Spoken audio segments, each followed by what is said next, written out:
Hello and welcome to the last bit of week 1. This is not even a proper full-length lecture, that is why I am calling it an epilogue. In this very short video clip, we are basically just going to define the vectors that belongs to some dimension of the spaces created by real numbers. Now the reason we are making this video separately is because you are going to come across this symbol r to the power n quite a lot of times in linear algebra, and that is why I really want to make sure when you see this sign in a question or a textbook, you know what they are talking about. Alright, so we know that r is a set of real numbers, but when you put a power over that, we are not quite sure what it means. Well, r to the power n means a vector space.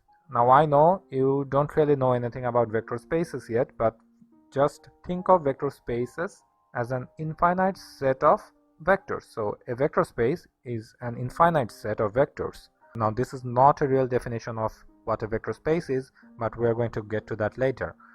Okay, for now, r to the power n denotes the set of all vectors that have n components. That is why there is an n on top of r, and the r here denotes that each of those components is going to be a real number. So x1 through n all belongs to the set of real numbers.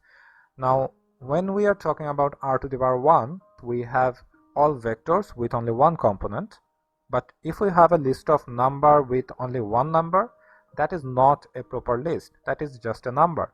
So r1 or r to the power 1 is essentially the set of all real numbers. And we are all pretty familiar with what r1 looks like, because r1 is essentially the number line. Every vector with only one component, one real component, is essentially a real number, and every real number is there somewhere inside the number line. So every vector that is a member of r1 is a vector that sits on this straight line that goes along the x-axis. Now if r1 is a one-dimensional straight line that goes along the x-axis, what do you think r2 is going to be? Well, as you can imagine, r2 is the infinite set of all vectors with two components, and it looks like, you guessed it right, it looks like the xy plane. Well, it is the xy plane, because every vector in this plane has two components, the x component and y component, and every vector with two components can be plotted in the xy plane. And sure enough, r3 is the set of all vectors with three components. So r3 looks like the three-dimensional space that we know, that is made of the three axes x, y and z.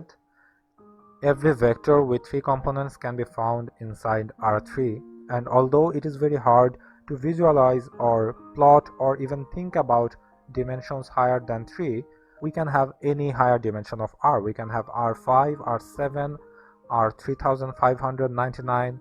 Basically, we can have r to the power infinite. Now, one thing you have to be very careful about is that any two-dimensional space is not r2. Similarly, any three-dimensional space is not r3. Because look at this example right here. We have a plane right here, and every plane is two-dimensional. But this plane is not r2, because all the vectors in that plane has three components and not two. This is just a two-dimensional subspace in the three-dimensional space called R3. Anyway, so I guess we are pretty much clear what it means to have a vector space named r to the power n. And that would be all today. I'm going to meet you soon with second week's contents, so stay tuned.